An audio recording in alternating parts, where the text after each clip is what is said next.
Meus queridos irmãos, graça e paz. Uma alegria muito grande voltar a esta igreja tão amada.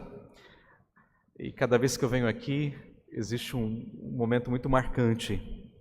No ano passado, naquele final de semana que nós estivemos aqui, foi aquele final de semana que antecedeu as chuvas. Nós voltamos na segunda e na terça, Deus enviou um dilúvio.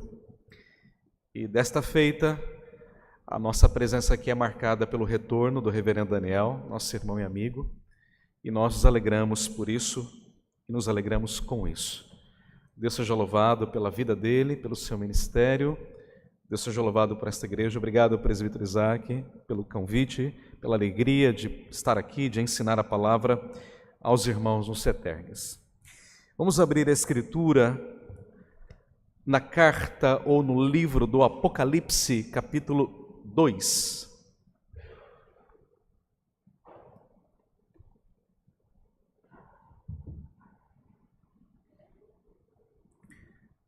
Apocalipse, capítulo 2.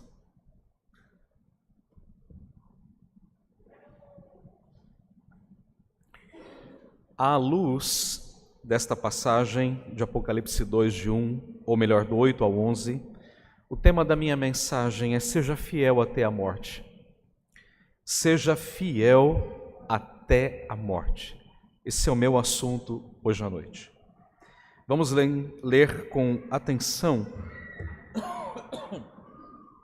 a Escritura Sagrada.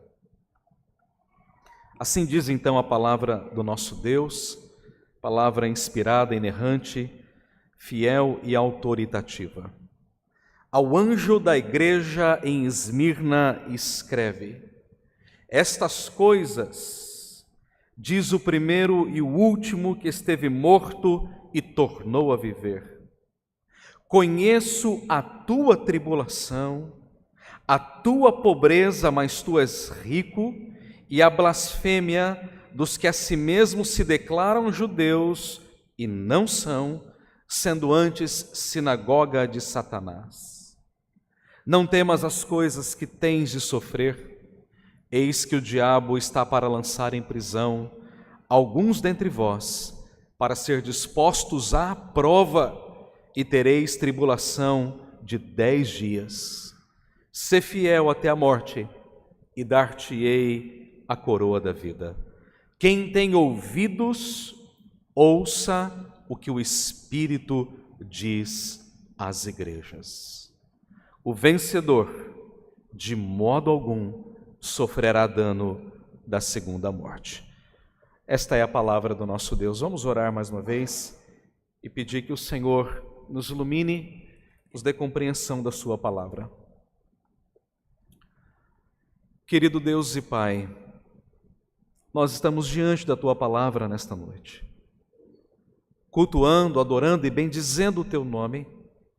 Gratos, ó Deus, pela vida e pela recuperação do teu servo, reverendo Daniel. Gratos também, ó Deus, pela vida desta igreja. Gratos também pelo que o Senhor fez nela e por meio dela, nesse tempo tão difícil. Gratos pelo que o Senhor tem feito no avanço missionário aqui no Rio Grande do Sul. Gratos porque temos o privilégio de estar aqui nesta noite. E agora, Senhor Deus, abrimos o nosso coração, nos humilhamos diante da tua presença e pedimos: fala, Deus, ao nosso coração. Que as palavras dos meus lábios e o meditar do meu coração sejam agradáveis na tua presença, Senhor, nossa rocha e nosso Redentor. Oramos em nome de Jesus. Amém. Como podemos permanecer fiéis até o fim? Como não abandonar a nossa fé nos dias de dificuldade? Muitas vezes as tribulações vêm, as lutas batem a porta, as dificuldades nos apertam de todos os lados. E então muitas vezes sentimos o desejo de abandonar a fé, de abandonar a igreja, de voltar à velha vida, de recuar, de jogar a toalha. E muitas vezes Satanás coloca no nosso coração aquele desejo de abandonar a fé. E ele começa a lançar os seus dardos inflamados, colocando perguntas na nossa mente, como que dizendo: vale a pena? Olha o que você tem sofrido, olha as lutas que você enfrenta, olha as dificuldades que você atravessa. Será que realmente vale a pena? Meus queridos, é claro que vale. É evidente, é notório que vale a pena. Mas então a grande pergunta que nós precisamos responder é: como nós podemos ser fiéis até o fim? Como nós podemos nos manter erguidos, de pé, até o fim? Vocês passaram um momento aqui muito difícil. Eu estive aqui naquele final de semana e vi uma igreja pujante, alegre, viva, vibrante. Mas naquela semana eu vi as fotos, presbítero Isaac. Eu acompanhei todo aquele processo em oração. Nossa igreja foi parceira, enviou recursos, enviou doações, enviou alimentos. Compramos Bíblias. Fomos parceiros em oração desta igreja e do sofrimento no Rio Grande do Sul. Eu vi as fotos, isso aqui tudo lotado de alimentos, roupas, agasalhos, caminhões chegando a todo tempo. Mas esta igreja permaneceu firme até o fim. Atravessou literalmente as águas turvas, o mar impelido. Mas esta não é a única prova que esta igreja vai passar. A nossa vida é feita de provações. A nossa vida é como um mar agitado. Uma hora as ondas são pequenas, outra hora são muito grandes, outra hora o mar está calmo, outra hora está extremamente agitado. E então Satanás vem ao nosso coração colocando perguntas e dúvidas, e a grande questão é: como é que nós podemos nos manter fiéis até o fim? Para responder essa pergunta, eu preciso voltar ao contexto desse livro. Era um tempo de grande perseguição, era um tempo de grande sofrimento. Ser um cristão no primeiro século era muito difícil. Hoje é muito mais fácil ser cristão em alguns lugares do que era de fato no contexto da igreja primitiva no primeiro século. Naquele tempo, irmãos, as igrejas estavam sendo conturbadas por dentro, falsos profetas, falsos apóstolos, falsos ensinos.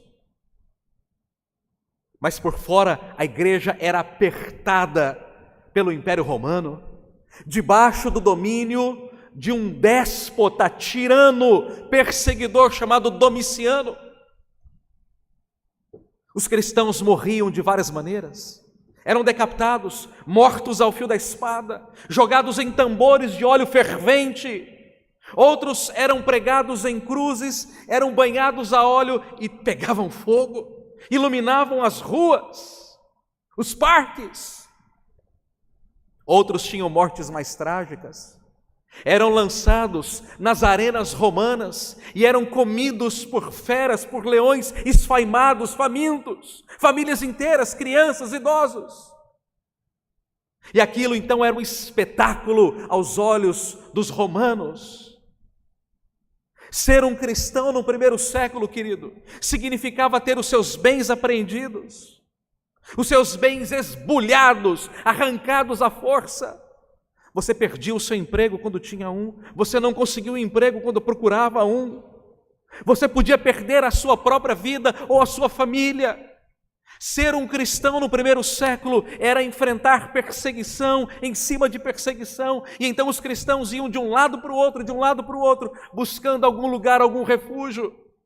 Ser um cristão no primeiro século custava a sua própria vida. Nós estamos vendo aí.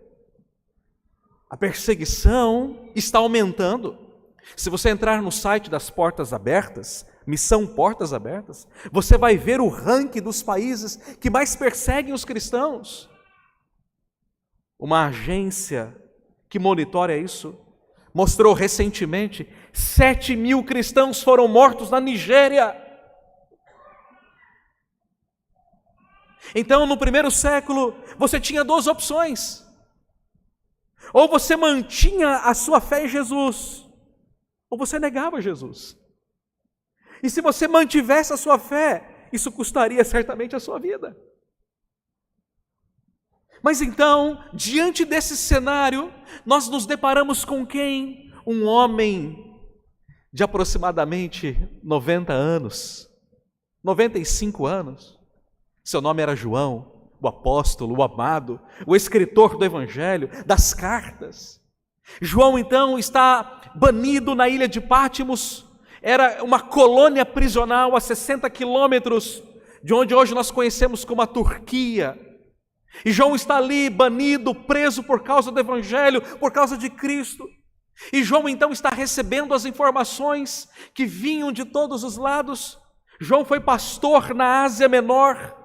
E João agora recebe cartas dizendo: olha, as igrejas estão sendo atribuladas por dentro, perseguidas por fora, há cristãos morrendo por todos os lados. E eu imagino João então desanimado na ilha de Pátimos e pensando: Senhor, o que é que vai ser do cristianismo?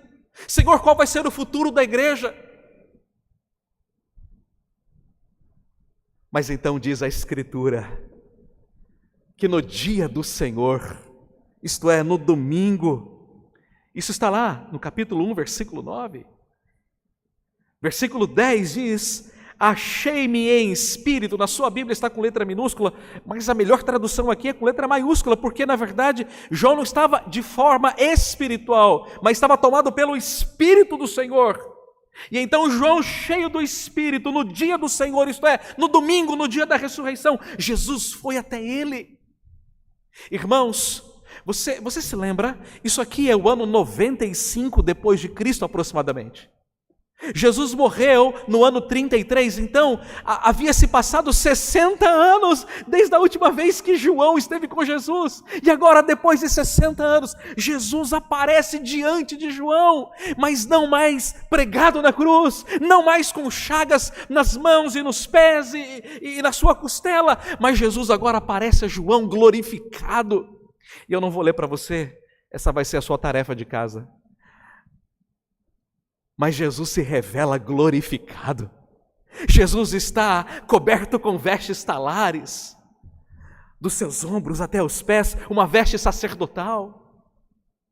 Jesus está com os seus olhos flamejando fogo. Os seus cabelos são brancos como a alva lã, falando da sua sabedoria, da sua eternidade. Os seus pés são como bronze polido, refinado em fornalha ardente. Jesus então se apresenta glorioso, da sua boca sai uma espada que é a sua palavra, e ele tem nas suas mãos, na sua mão direita, os líderes da igreja, os pastores, e a Bíblia diz que ele está no meio dos candeeiros, isto é, no meio das igrejas. Então Jesus conhece a sua igreja, ele nunca abandonou a sua igreja, e então essa visão encoraja João, e quando João olha para Jesus, o texto diz: caí como morto, mas então ele colocou a sua mão sobre mim e disse assim: João, não temas, porque eu sou o primeiro e o último, o princípio e o fim. Jesus é aquele que está reinando em glória. Quando essa igreja passou pelas chuvas, Jesus estava aqui. Quando a igreja viu aquela situação toda acontecendo, Jesus estava aqui.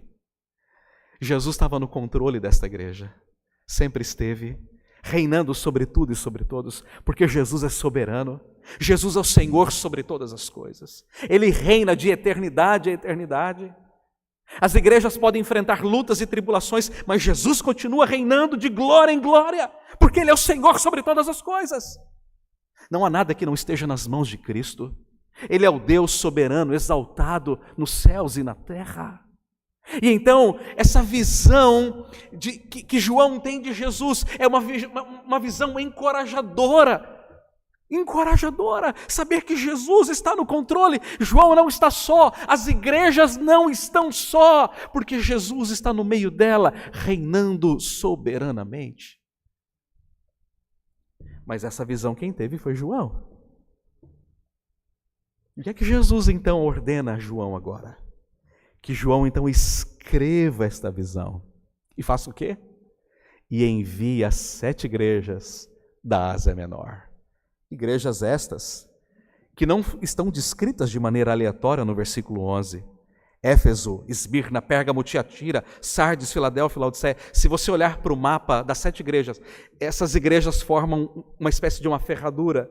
E a primeira igreja mais perto da ilha de Patmos, aqui está o continente, aqui está o mar Egeu e aqui então está a ilha de Patmos. Então se alguém viesse num barquinho cruzando todo aquele mar, ele chegaria na primeira cidade de Éfeso. Então dali ele iria para Esmirna, Pérgamo, Tiatira, Sardes, Filadélfia e Laodiceia, fazendo exatamente esse percurso, entregando as cartas.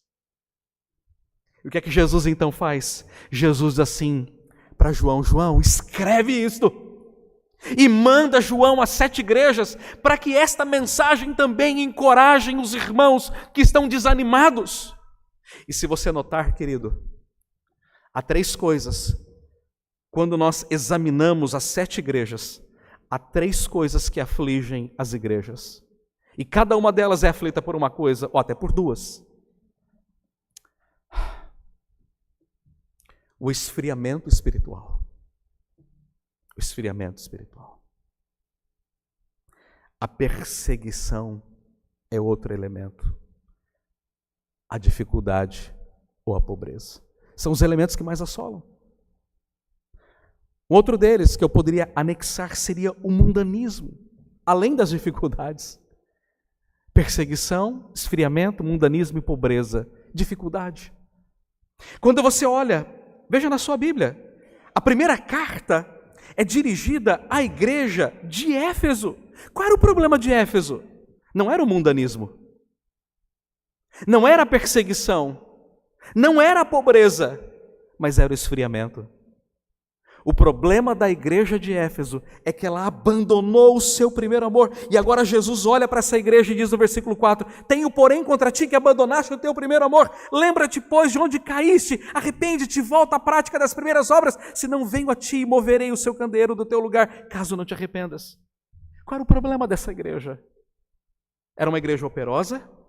Era uma igreja trabalhadora? Era uma igreja que não flertava com o erro doutrinário? Era uma igreja ortodoxa? Era uma igreja que era muito operante, mas era uma igreja que se esfriou no seu primeiro amor. Mas esse agora não é o problema da igreja de Esmirna. Eu quero olhar agora muito brevemente para esta carta de Jesus à igreja de Esmirna. Então eu quero que você tenha em mente isso. Qual é o problema que assola a igreja de Esmirna? O problema que assola a igreja de Esmirna não é o esfriamento espiritual, não é a doutrina, mas é a perseguição. E então Jesus, ao fazer um diagnóstico muito preciso, ele escreve essa carta para encorajamento daqueles irmãos. Repito, o tema desta mensagem é: seja fiel até a morte. Mas como é que você pode ser fiel até a morte? Para ser fiel até a morte, você precisa saber, primeiro, Jesus conhece as suas tribulações. Jesus sabe quais são as suas lutas. Ele conhece absolutamente todas as coisas. Olhe para o texto. Ao anjo da igreja em Esmirna escreve.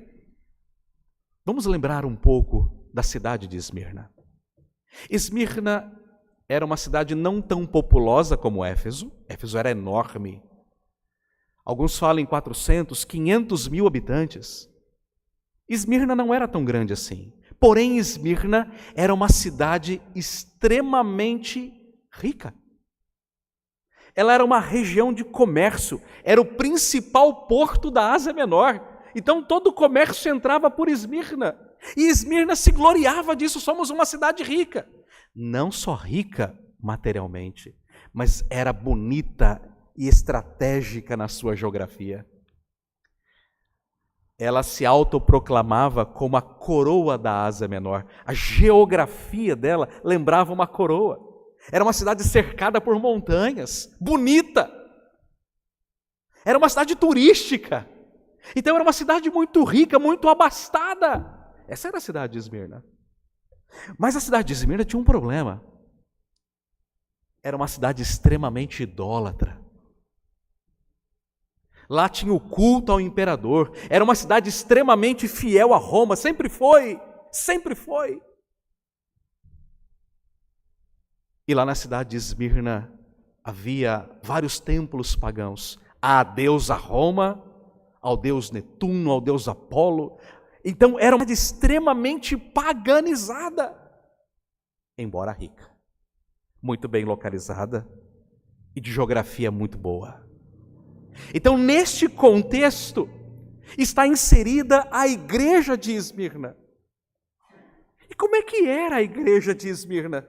Diz o texto: estas coisas diz o primeiro e o último, aquele que esteve morto e tornou a viver. Jesus mais uma vez relembra que quem está escrevendo é aquele que morreu, mas que agora está vivo e que reina pelos séculos dos séculos. Jesus está encorajando aquela igreja.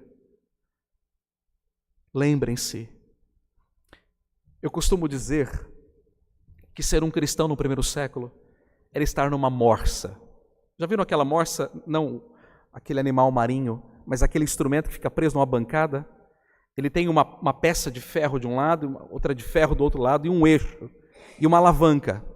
E na medida em que você vai girando aquela alavanca, essas duas peças vão se comprimindo. Uma geralmente fica fixa e a outra vem. Não é assim?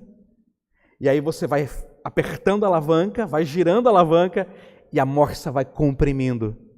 Você quer cortar um cano, você não consegue segurar um cano com a mão e cortar com a outra. É um ferro muito duro. Então você coloca numa morsa e você vai apertando. E então você vem com a serra e corta. A igreja de Esmirna estava numa morsa. De um lado da morsa, os falsos mestres, os judeus, os inimigos da igreja. Do outro lado, os romanos, com a sua espada, com as suas flechas, com os seus escudos, oprimindo a igreja. Então, pense na igreja de Esmirna no primeiro século. Ela está sendo esmagada, esbulhada de todos os lados, oprimida. De um lado, os judeus. Do outro lado, os romanos. Como é que essa igreja poderia se manter fiel, irmãos? Você tinha que escolher ou o seu bem-estar, ou Cristo. Ou você tinha que escolher Cristo e o seu emprego. Mas então Jesus olha para essa igreja e diz: ei, lembrem-se, eu sou o primeiro e o último, eu estive morto, mas eu estou vivo, eu reino.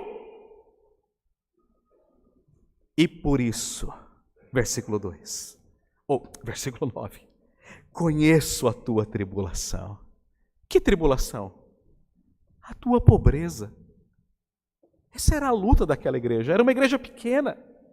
Era uma igreja, talvez na sua maioria, de pessoas pobres, de judeus pobres, de escravos.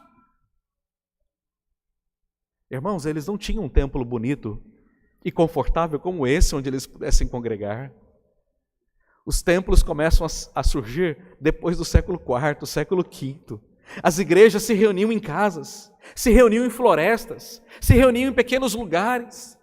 Era um povo pobre, era um povo humilde, era um povo que não tinha recursos. Olha que contraste interessante. Eles estavam numa cidade rica, mas era uma igreja pobre. Essas pessoas estão sofrendo, muitas vezes sem ter o que comer, por causa de Jesus, do seu amor ao Evangelho. Mas Jesus então olha para essa igreja e diz assim: eu conheço a sua tribulação, eu sei das suas lutas, eu sei da sua pobreza, mas eu preciso dizer uma coisa a vocês: vocês são ricos. Olha que contraste. Uma igreja pobre numa cidade rica, mas uma igreja rica numa cidade pobre espiritualmente. A igreja pode ser pobre economicamente numa cidade rica economicamente, mas ela pode ser muito rica espiritualmente numa cidade pobre espiritualmente. Irmãos, Jesus conhece as suas lutas, sejam elas quais forem. Lutas que incomodam o seu coração, que desanimam a sua alma, que muitas vezes tentam colocar você para baixo e tiram do seu coração aquele ânimo por Cristo, pela igreja, pelas coisas do Senhor. Muitas vezes as tribulações vêm para nos abater, para tirar o ímpeto, para tirar o sossego, para tirar a paz da igreja. Isso acontece. E eu quero que você note o que Jesus diz. E eu conheço não só a sua tribulação, não só a sua pobreza, mas eu conheço a blasfêmia dos que a si mesmos se declaram judeus e não são, sendo antes sinagoga e Satanás. Os judeus, irmãos de sangue daqueles irmãos de Esmirna, eram patrícios, gente do mesmo sangue, filhos sanguíneos de Abraão, mas que estão remando contra a própria maré. Os judeus não convertidos eram um espinho no ministério de Paulo. Estavam constantemente atrapalhando a vida de Paulo. Onde Paulo ia, eles iam atrás, mudando tudo, atrapalhando as coisas, inventando mentiras, falsas doutrinas, querendo desconverter as pessoas. E Jesus fala: eu sei que vocês estão sendo perseguidos por dentro e por fora. Você sabe o que os judeus faziam? Os judeus chegavam para os romanos e diziam assim: olha, você sabe que ali tem um grupo de cristãos que seguem um tal de Cristo. E essas pessoas são terríveis. Eles dizem ter um rei pessoal chamado Jesus, quando na verdade nós aqui temos César. E esses cristãos são terríveis. Onde eles chegam, eles tumultuam, eles mudam a vida das pessoas. Aliás, a Bíblia fala, né, que onde chegava o cristianismo, aquilo conturbava, mudava. Não foi assim que aconteceu com a igreja de Éfeso, ou com a cidade de Éfeso, quando Paulo chegou e pregou o evangelho, e as pessoas começaram a se converter e jogaram fora os seus livros de magia negra, queimando-os em praça pública. E a Bíblia fala: chegaram aqueles que estão transtornando o mundo, porque onde o evangelho chega, ele transforma, ele incomoda, ele muda de fato. E isso incomodava os judeus e causava neles ciúmes. E agora eles chegam para os romanos e dizem assim: esses cristãos não valem nada, têm que ser presos, banidos. Então Jesus olha para essa igreja e diz assim: está vendo, eu sei que vocês estão na morsa, oprimidos de um lado pelos judeus, oprimidos do outro pelos romanos. Querido, a minha primeira palavra a você nessa noite: Jesus conhece as tuas lutas mais profundas. Ele sabe do seu coração. Ele sabe das suas angústias, das suas ansiedades.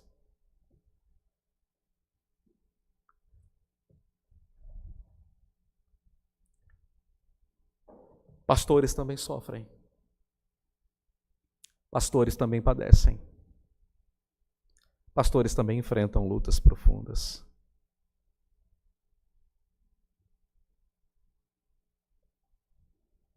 E se tem algo que tem encorajado o meu coração nesses últimos meses, como pastor, é saber que Jesus conhece as minhas angústias mais profundas. Aquelas que nem a Michele, que é o amor da minha vida, conhece.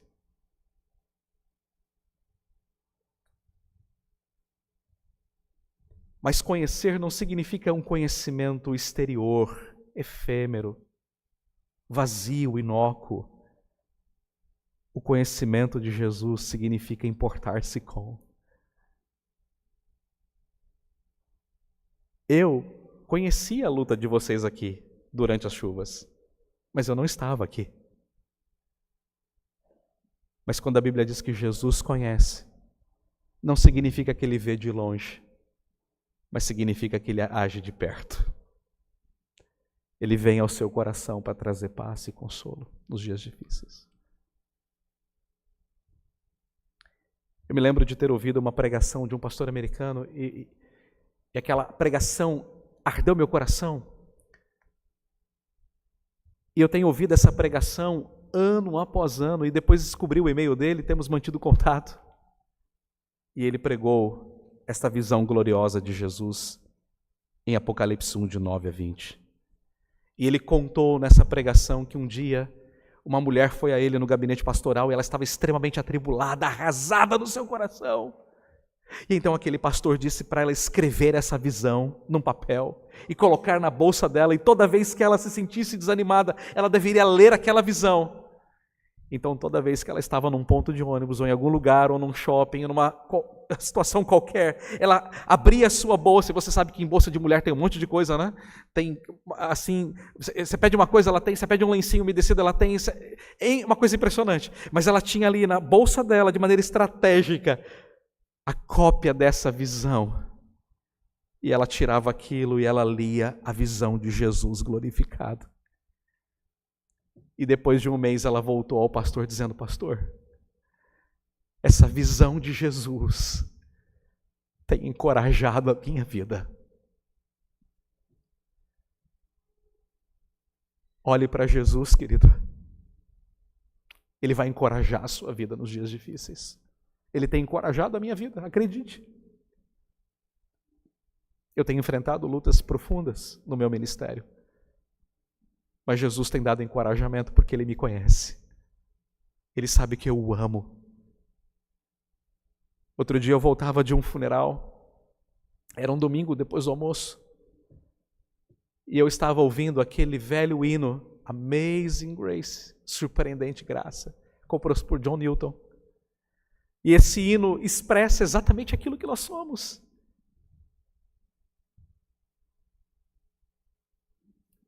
Ó, surpreendente graça, suave o som. Eu estava perdido e eu fui encontrado.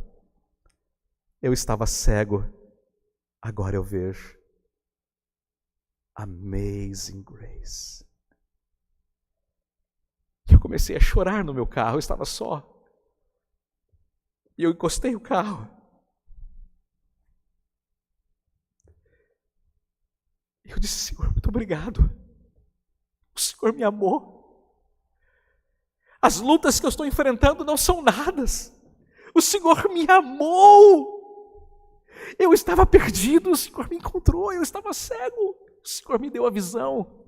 Então as lutas que eu enfrento, o Senhor, não são nada se comparadas àquilo que o Senhor fez por mim. Quando você se sentir desanimado, lembre-se, Jesus conhece as tuas lutas.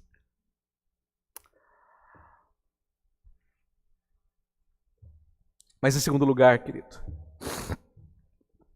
para ser fiel até o fim, é preciso saber também que nós temos um inimigo que está agindo. Versículo de número 10. Jesus diz: não temas, não tenha medo das coisas que você vai sofrer. E aqui na língua grega, de maneira bem literal, é como se Jesus dissesse: você vai sofrer mesmo. Isso aqui não é uma possibilidade. É um indicativo, é uma certeza absoluta, indubitável. Você vai sofrer. Como? Diz o texto: é isso que o diabo está para lançar em prisão alguns de vós, para ser dispostos à prova. Ah, queridos, Satanás está agindo. E continua agindo e vai agir até o final. Ele não poupa, ele não brinca, ele não veio para brincar. Ele tem as armas certas, ele tem a estratégia certa, ele sabe como agir, quando agir, em quem agir. E ele vem para destruir crentes, ele vem para destruir igrejas, para dividir igrejas, porque ele é terrível. Ele não brinca, ele não poupa. Aliás, Pedro usa uma metáfora muito importante para falar de Satanás como um leão que está rugindo ao nosso redor. Não é assim? Você já viu leão atrás de presa? Leão não brinca. Leão é mais macho do que eu e você juntos. Leão, quando cerca a presa, ele vai e abocanha. Ele não está para brinquedo. Leão não chega ali e pergunta: você quer ser comido hoje? Leão não chega para você e fala assim: olha, eu te dou 10 segundos para correr. Ele fala assim: a largada é agora, sai que é tua. Ele não diz isso. O leão chega, e ele chega de mansinho. Ele não vem alarmando, ele não vem rugindo de longe, mas ele chega de mansinho, pata por pata, passo por passo. E ele vai olhando fixamente para a sua presa. E quando a presa cochila, ele dá o bote certeiro e abocanha. Satanás não brinca com o crente. E nós não podemos brincar com ele. Segunda Guerra Mundial. Romênia, 1948. Partido Comunista reúne as igrejas da Romênia, os líderes das igrejas evangélicas, várias religiões. E as pessoas então, inflamadas por aquele discurso comunista, aplaudem o governo agora, o governo comunista. Os pastores, que deveriam se levantar contra a ideologia comunista, se curvam diante do altar do comunismo. Mas naquela noite, havia um pastor. Ao lado dele estava a sua esposa, indignada com aquilo tudo. Aquele pastor, cujo nome era Richard Wurmbrand, pede a palavra, assume a tribuna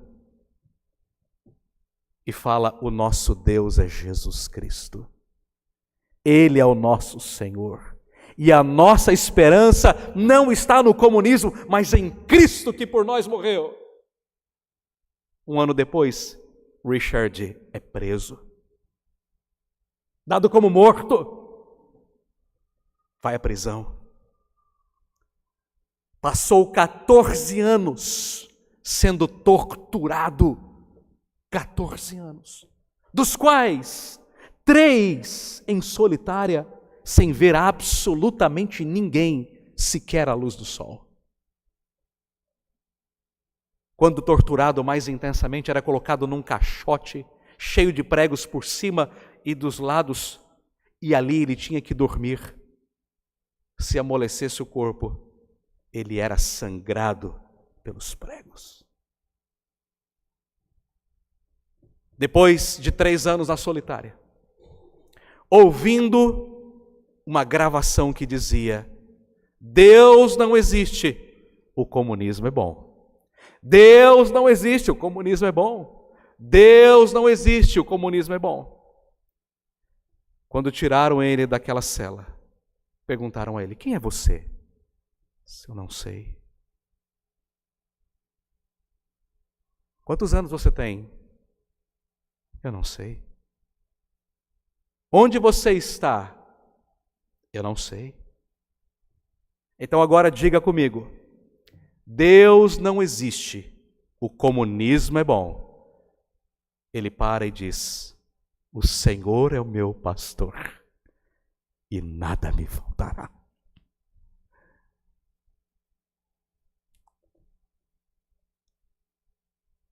Tirado daquela solitária, foi lançado ao quarto da morte. O quarto da morte era a antessala da morte, onde as pessoas velhas e doentes ficavam para morrer. Chegando lá, está sentado. De repente, abre-se a porta. O guarda vem trazendo um homem muito idoso, enfermo, que também passava ali anos. Então ele acolhe aquele homem, coloca-o no chão, tira a sua pequena blusa e coloca sobre aquele velho. Então do seu bolso ele tira um mísero pedaço de pão e coloca na boca daquele velho. E aquele velho então diz assim: obrigado. Posso, contudo, antes fazer uma oração de gratidão? Então aquele pastor, o Richard, fala: você é um cristão? Ele: sim, eu sou um cristão. Há 3 anos atrás eu estava numa solitária ao lado de um pastor. E nós começamos a conversar por código Morse. E eu descobri que ele era pastor. E por código Morse ele pregou o evangelho para mim. E eu entreguei a minha vida a Jesus. E hoje eu sou um cristão. Queridos, Satanás pode nos perseguir e vai. Mas ele não pode avançar sobre nós, a menos que Deus permita. Como disse muito bem o grande reformador Martinho Lutero, o diabo é diabo de Deus. Ou seja, ele não faz nada fora dos planos de Deus. Ele não age à revelia de Deus. Ele não está fora da batuta de Deus, porque Deus é o regente do universo. Meus queridos, Satanás pode nos perseguir, pode nos ferir, pode nos afrontar. Mas com Deus nós somos a maioria sempre. Ele não vai mexer no nosso coração, porque o nosso coração é de Jesus, pertence a Jesus. E nós temos que saber que as nossas provas são definidas pela soberania de Deus. Olha o que o texto diz: e tereis tribulação de 10 dias. 10 dias na Bíblia é um número de completude, ou seja, é um número definido. Nós não sabemos se é breve, se é muito. Jesus não fala o tempo, mas de maneira metafórica ele diz: o tempo do sofrimento está definido. Ou seja, nós não vamos sofrer mais do que aquele tempo que o próprio Deus determinou que nós sofrêssemos. Deus tem o tempo da morsa para nós, queridos. Deus sabe até onde nos aperta. E Ele aperta para o nosso crescimento. Eu vi as fotos dessa igreja. Eu vi as imagens. Eu vi tudo o que aconteceu aqui, lá de São Paulo, e orando. E Deus sustentou esta igreja. E quando muitos achavam que ela iria sucumbir, Deus a fortaleceu de maneira gloriosa. Último lugar, queridos, eu prometi que pregaria 40, já pequei, já deu 40 agora, mas o pastor Daniel não está, então eu posso. Em último lugar, para ser fiel até a morte, você tem que saber que a coroa está preparada. Olha o que o texto diz, querido, versículo 10, segunda parte: ser fiel até a morte. Ou seja, continue, essa ideia, literalmente traduzindo, é continue sendo fiel, não pare, não retroceda, não volte, não esmoreça, não esmaeça, mas continue sendo fiel até a morte. Continue. E então, dar-te-ei a coroa da vida. Deixa eu contar para você a história de um homem que viveu isso aqui. Seu nome era Policarpo. Não coincidentemente, foi bispo em Esmirna. Nesta igreja sucedeu, muito provavelmente, o apóstolo João, que havia sido pastor desta igreja. Policarpo, grande pregador, homem piedoso, pastor sincero, amável, foi preso por causa da palavra. No ano 165, aproximadamente. 165. Policarpo foi preso, foi colocado numa fogueira, e o procônsul romano disse a ele: o que direis agora? Negarás e viverás? Policarpo então responde: por 86 anos, Jesus foi bom para mim, nunca me fez mal nenhum. Como blasfemaria eu agora o meu rei? O que tens de fazer, faze-o logo. Mas eu sei o que esperas a ti, a condenação. Ao mesmo tempo, Policarpo sabia o que esperava, a glória eterna. O mundo pode tirar os nossos bens, O mundo pode fechar as nossas igrejas. O mundo pode nos escalpelar, tirar de nós todas as coisas, mas o mundo não pode tirar de nós aquilo que Jesus prometeu, a coroa da vida eterna. O mundo não pode, queridos, porque Jesus prometeu, dar-te-ei a coroa da vida. É claro que isso aqui é uma metáfora para a coroa de glória, de vida eterna, de bênçãos eternas que o Senhor tem preparado para nós. E o resultado está aí no versículo 11. Quem tem ouvidos, ouça o que o Espírito diz às igrejas. O vencedor, isto é, aquele que permanecer fiel até o fim, que não retroceder, que não voltar atrás, de nenhum modo sofrerá dano da segunda morte. Nós não precisamos temer, queridos. O máximo que a morte faz conosco é nos devolver a Jesus, como disse o grande pregador americano John MacArthur. Mas como disse um grande pregador puritano, se eu fechar os olhos hoje e abri-los amanhã, o Senhor estará comigo. Mas se eu fechar os meus olhos hoje e não abri-los amanhã, então eu estarei com o Senhor para todo sempre. A morte não é o fim para nós, querido. A morte é apenas o meio para a glória eterna. A morte para o cristão não é problema. Eu concluo a minha mensagem nesta noite, querido. Seja fiel. Seja fiel até o fim.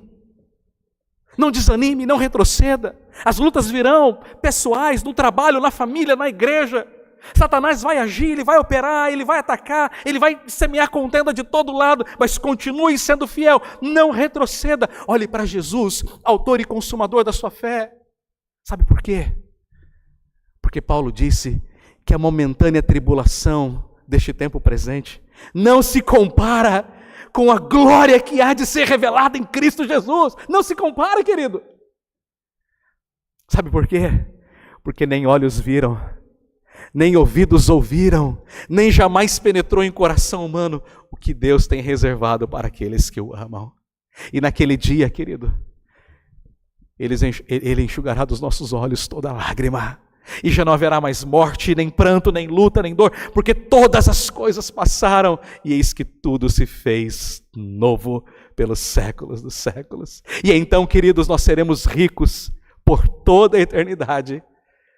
Satanás nunca mais nos perseguirá, e nós reinaremos com Cristo para todo sempre. Parafraseando o poeta da Reforma, Martinho Lutero, se temos de perder famílias, bens, prazer, e se tudo se acabar e a morte enfim chegar, com Ele reinaremos. Deus seja louvado. Amém.